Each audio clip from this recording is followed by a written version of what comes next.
everyone, welcome to today's video, and today we're gonna go over my top 25 villains of 2023. And yes, I said 25.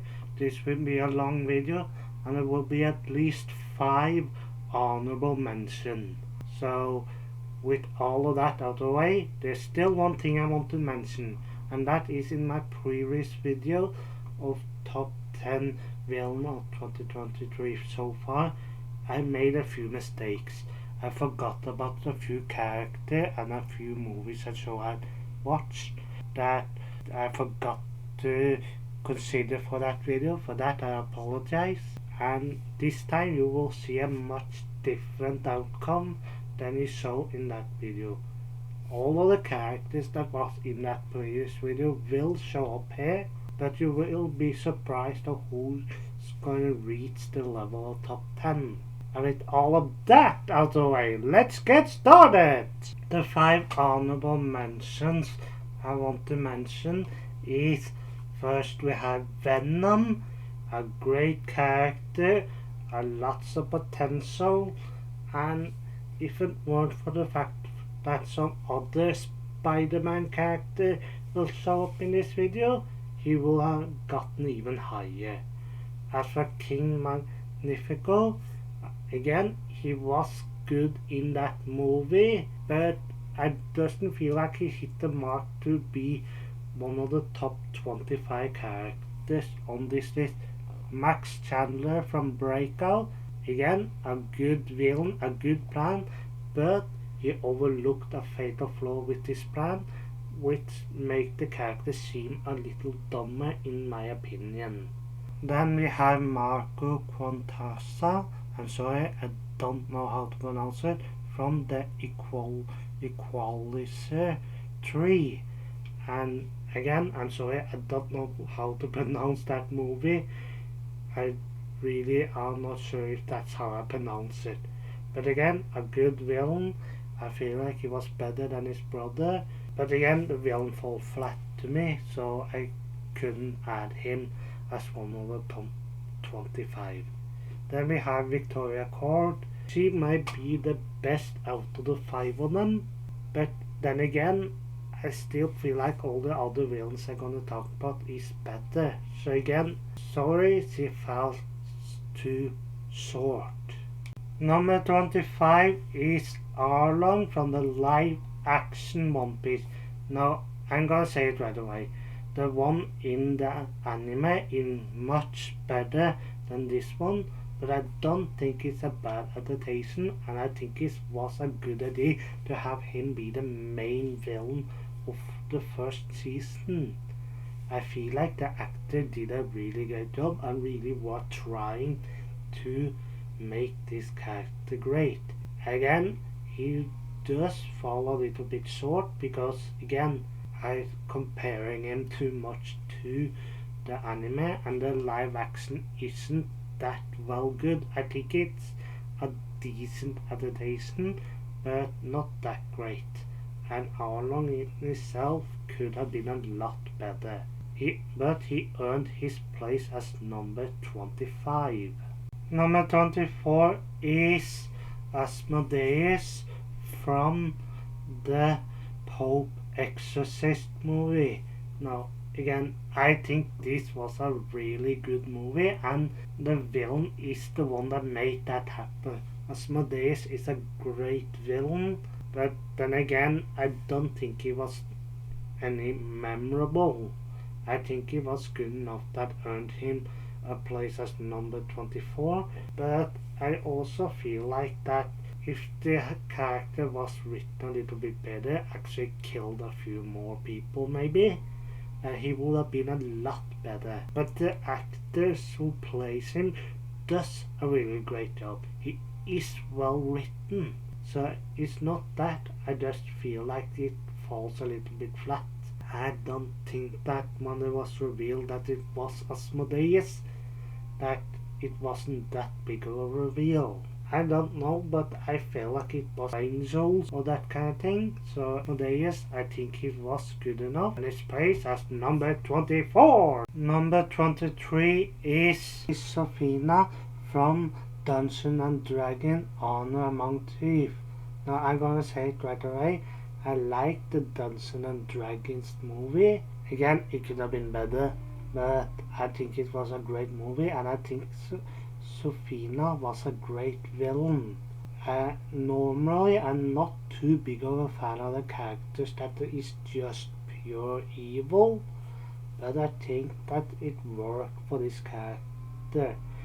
I think it worked because of the actor worked.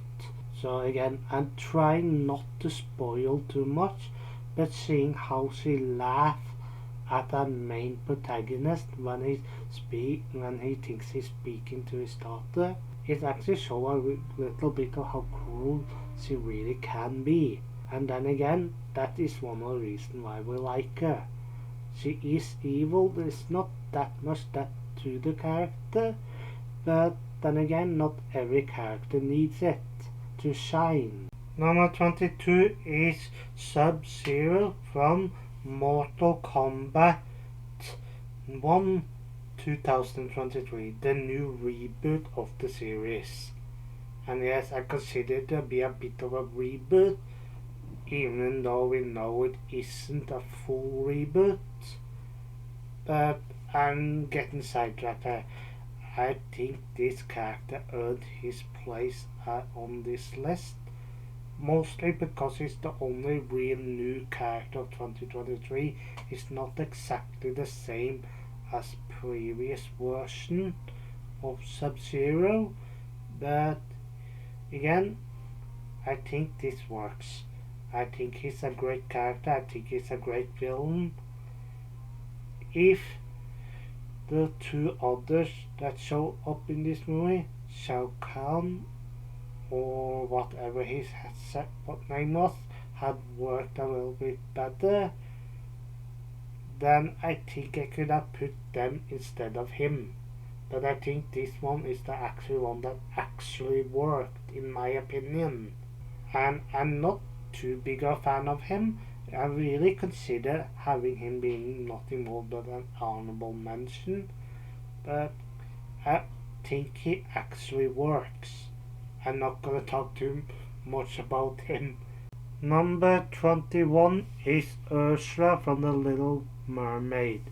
Now, this version of Ursula is really great. Again, not better than the one that showed up in the animated Disney movie, but I think she was great.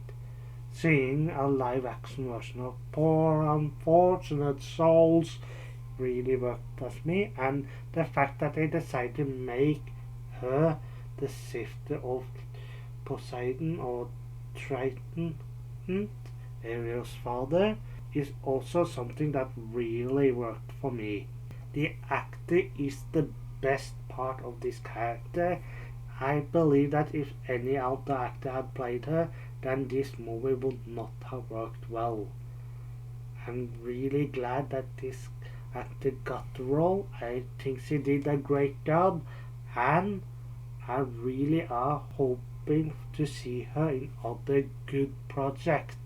Number 20 is Lucifer from The Devil's Conspiracy. Now, a fucked up villain from a fucked up movie, and still it worked great. This version of Lucifer is not the best I've seen, but he works really well, and the fact that he is pure evil, and that one-liner, "it will be the ultimate fuck you daddy," was a great dialogue right there. I think this one is a Lucifer done well, a devil done well, and I was actually considering adding the secondary main villain to this list well, but I decided against it. I think this version of Lucifer is maybe on my top 10 the devil list I probably will make later, but again, I don't think it's the best of them, but I think it's great. I think he was putting a really great movie, and really not know what more to say. He's a great villain, he's pure evil, and it really worked. Number 19 is Cornet Carpax, aka Scarlet Beetle. Now this one was almost the best part of Blue Beetle movie. I think this villain and his tragic backstory worked well, and it sets him different from his boss. Victoria Corn is not that selfish asshole.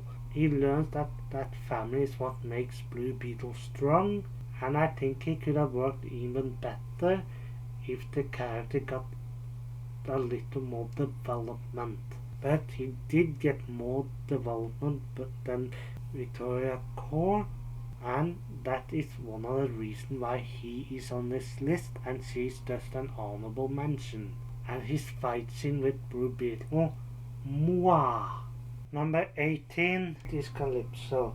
Now, the reason why I add her so low on this list is because unlike her other sister, there's not too much depth into her. Her other sister's actually trying to not be as evil as she is. Her older sister try actually to only get the golden apple, the staff and the power back to Olympus, but she is actually willing to destroy her as revenge for what humanity did when they stole the power of the gods. And then again, I don't really understand that she is that type of character. After all, she is a goddess of chaos or something, but I still feel like her sister had more depth than she had, and I still like the character. I think she worked really well. I understand why she ended up being the main villain, but she could have been done better in my opinion. And I know this is a top 10 villain list of 2023, but I just have to bring this out. But one thing I have to mention is that the actor that plays her did an excellent job. I really like this actor. I think she was working as well as she could with what she had. And if it weren't for this actor, I think this character will actually be either number 9 or number 10. So again, the actor did really help the character. Number 17 is both Akuna from Star Wars Jedi Survivor. Now I think that he works well, and most of the reason why I think he works so well is because we had no idea he was going to be the final villain of Jedi Survivor. I honestly did not see that coming at all, and it worked perfect in that opinion. If the writers had him work as a villain from the beginning, always being an antagonist and not this hidden antagonist, then I don't think the character would have worked well at all. But they had him work in the shadows from the beginning, and that is what led to his place on this list. And the fact that all he wants is to find a safe base for him and his daughter make this a sympathetic villain, and he's a former Jedi. The more I talk about him, the more I reconsider, does he earn this place or should it be higher? Honestly, it's really hard to say. I'm really having a hard time deciding who's fit for where. But then again, I think it would have worked better if it come to his senses. So that is one of the reasons why it doesn't get any further on this list. Number 16 is Sombron from Fire Emblem Engage. Now, I think that he was a good villain. He's far from the best Fire Emblem villain, but he was good enough to earn him to place at this high as number 16. But then again, there is some problem with this character, but I think the good about him outweighs the bad. He is a powerful villain, he is decently written, and the voice actor really make his voice sounds menacing. and all of it helps him earn his place. I also like how when a hero first fights him, they had no chance, and when they finally defeat him, the heroes have actually earned it. And the fact that he is a dragon as well just helped this make him even more likable or hateable. Coming up as number 15 is Mads Mikkelsen from Indiana Jones, The Dial of Destiny. I think he was a really good villain in that movie. I like the whole plot that he is a Nazi that wants to kill Hitler so they can win World War II. I really like that.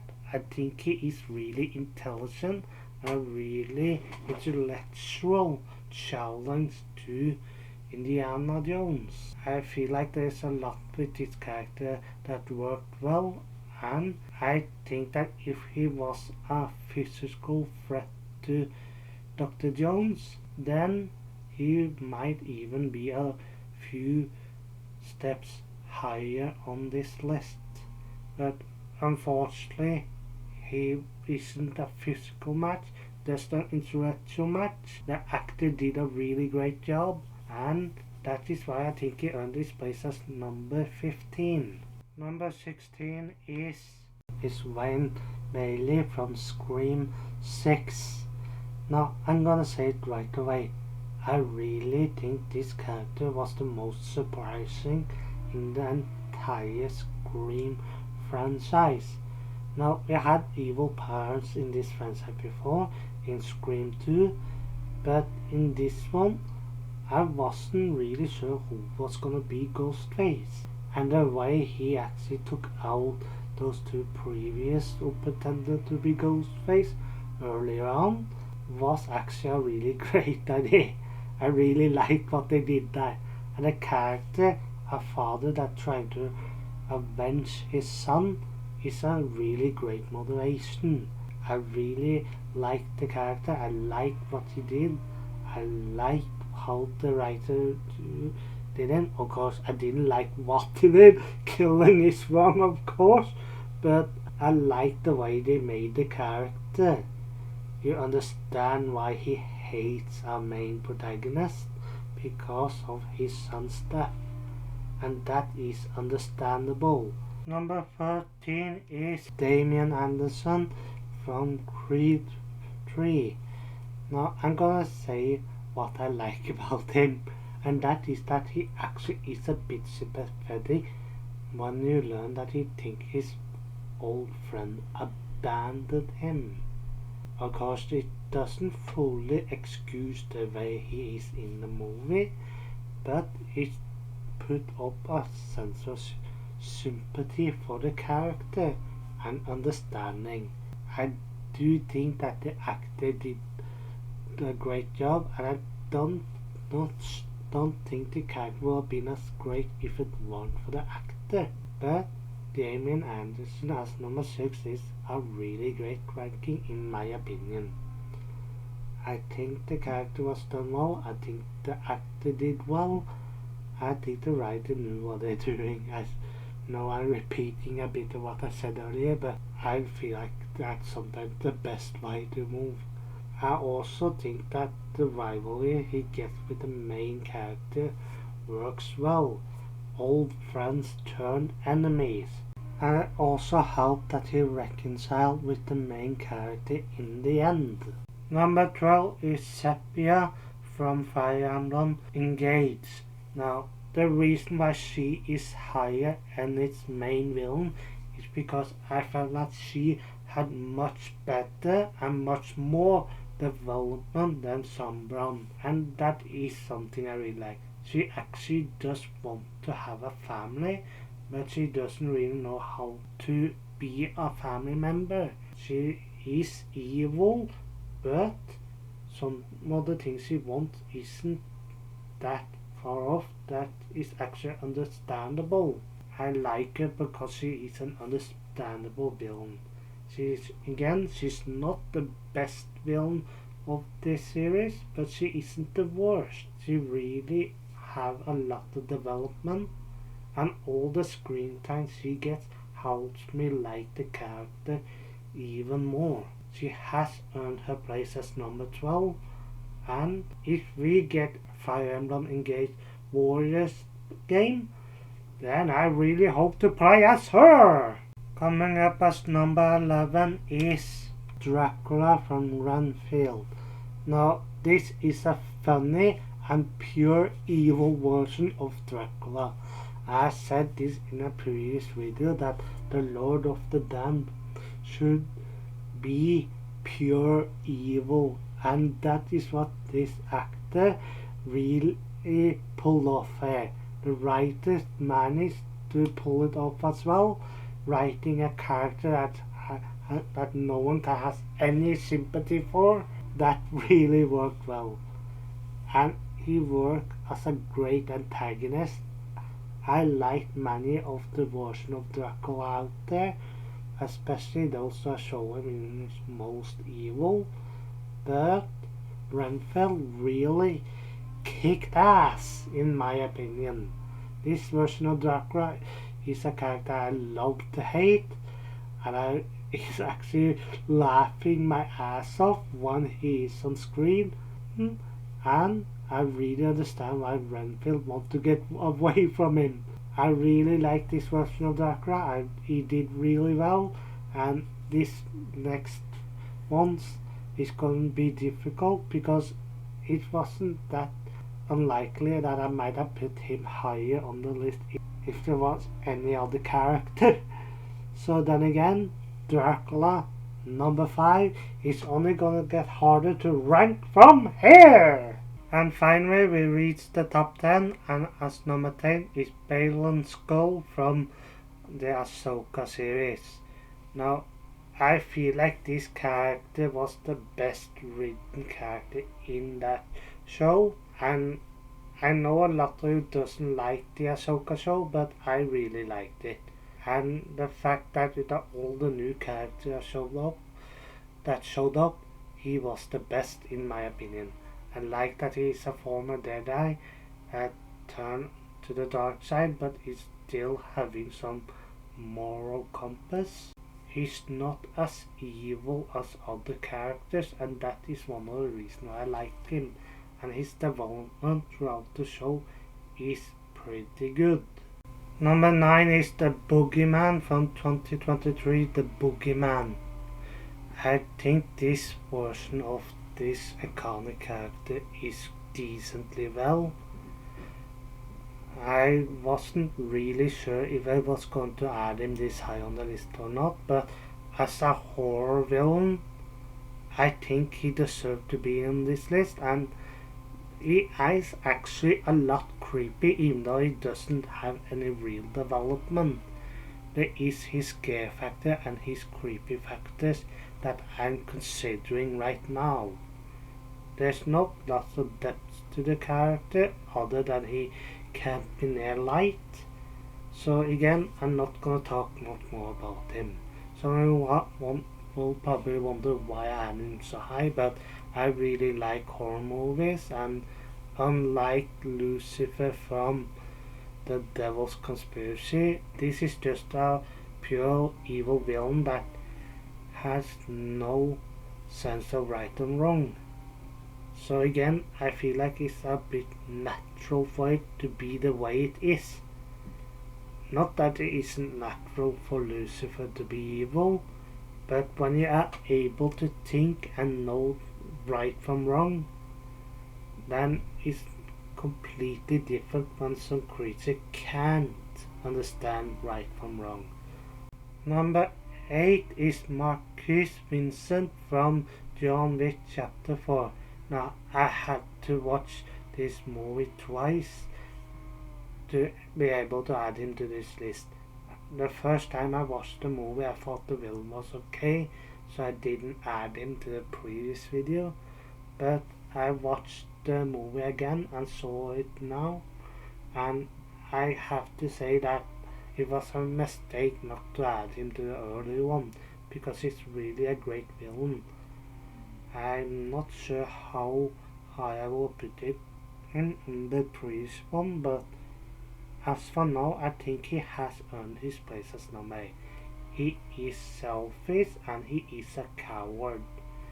And as for the other villain in that movie, he wasn't that big of an evil as I thought he could be.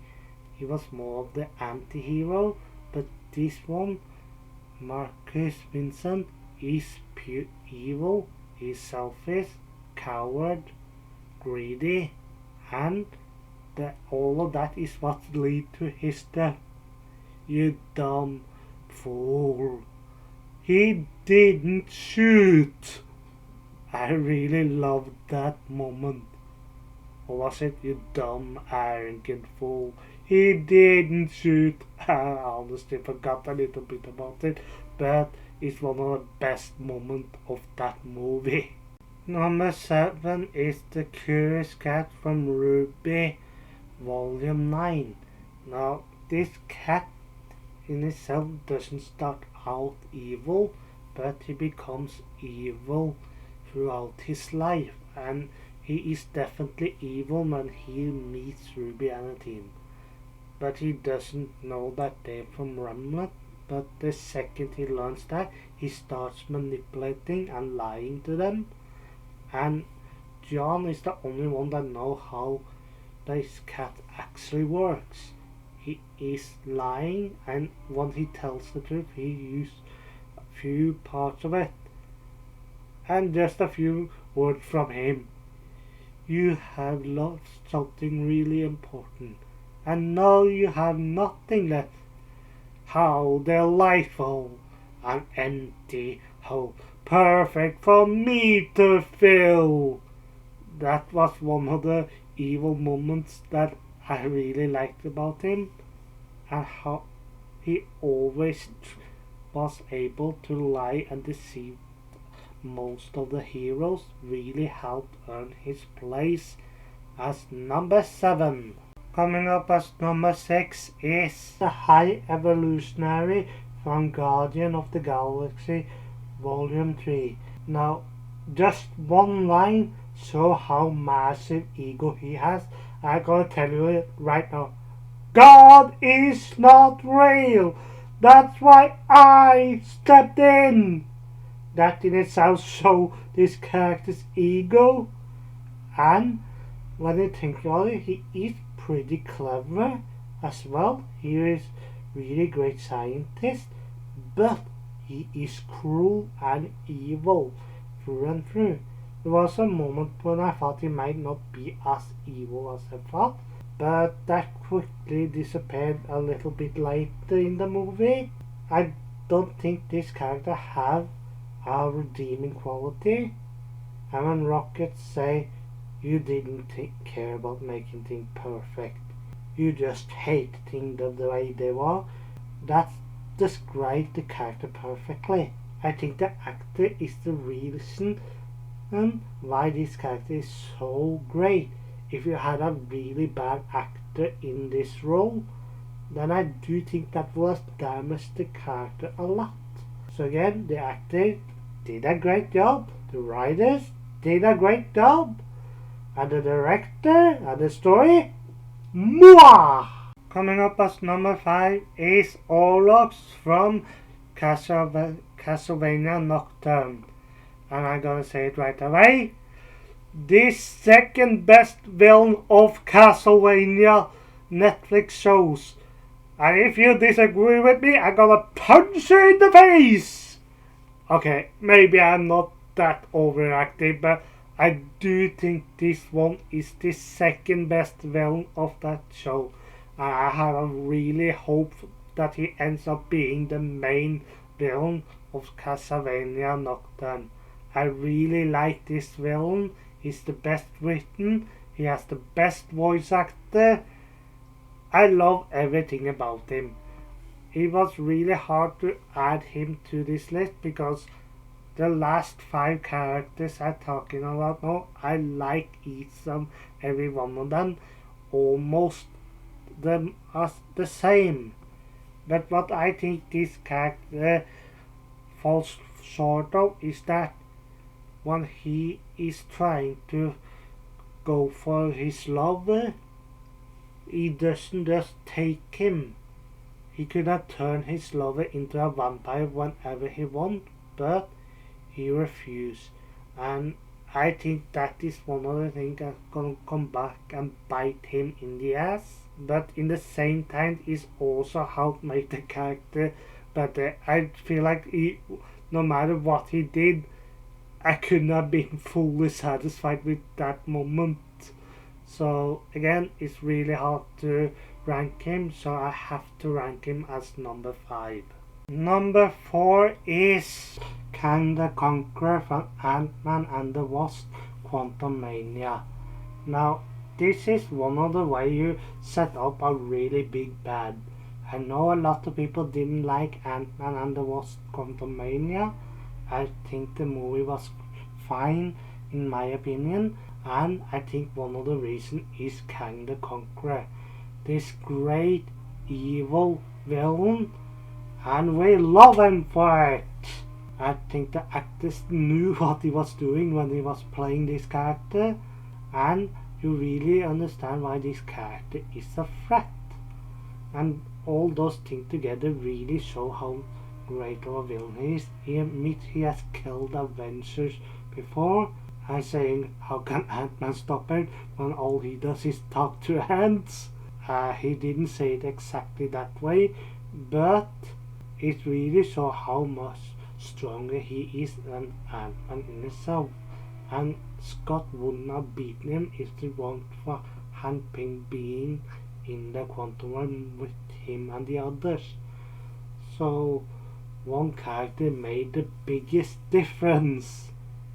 And there was a moment when I thought Scott Lang wasn't going to walk out of this movie alive, that I really thought Kang was going to kill him, and that just helped seeing more of the threat in my opinion.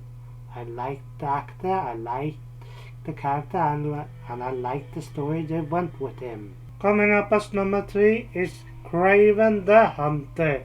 I'm gonna say it, best villain from Marvel so far, in both the movie, TV show and games. I really fall in love with this villain the moment I saw him in Marvel Spider-Man 2. And as I said earlier, I said the reason why Venom wasn't gonna be on this list was because of Kraven. He's the one that earned him place as one of the top 25 villains, and at 3rd place as that.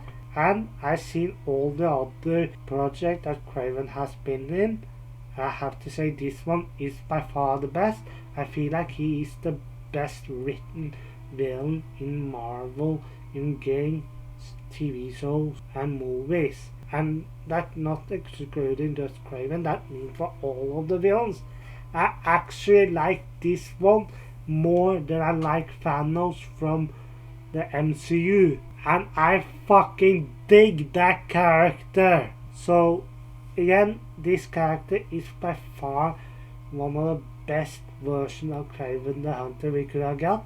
And I honestly say that I don't think it would have been that good if what people thought to the beginning was the case. I'm glad this is the version of Kraven the Hunter we got in Marvel Spider-Man 2. I can't imagine how that game would have been if he wasn't in it. And he earned his place as number 3. The next villain is Dante from Fast X. Now, he is my favorite villain from Fast and the Furious franchise. I really like what the writers did with this character, and casting Jason Momoa as this villain. I could almost cry of how perfect of a casting this is. I love this villain. He's evil, he's sadistic, he's a sociopath. He doesn't have any redeeming quality other than he did care for his dad. But besides that, he is evil. He is humanly evil. He's not like those other, like Kang the Conqueror or High Evolutionary. He's different because he's so real. This is a person that could exist in the real world, considering how much of a sociopath he is.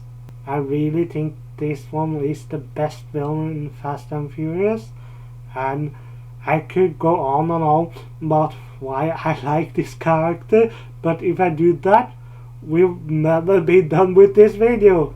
Number 2, Dante from Fast X. I love him!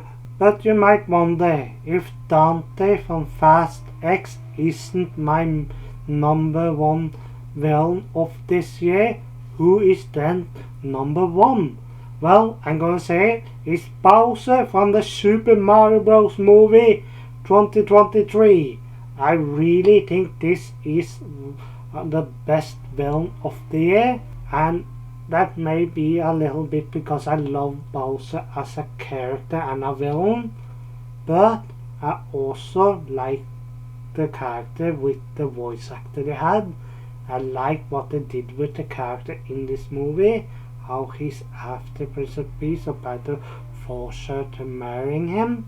It was a really hard call between him and Dante, but in the end I went with Bowser. I think this character was done great. I think the story fits well with him in it, and I really are hoping to see him in the next Super Mario Bros. Movie.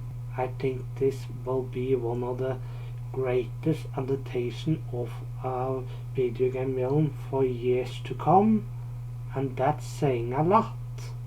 Maybe not a lot, but it's saying something. And that's it for this video. This is the last video I'm gonna make in 2023, so I hope this year has been as good to you guys as it has been to me. I really hope you guys enjoyed this year, and I really hope to hear what you think of this list. Do you agree with it? Do you disagree with it? Please let me know in the comment section down below. I hope to see you all again next time!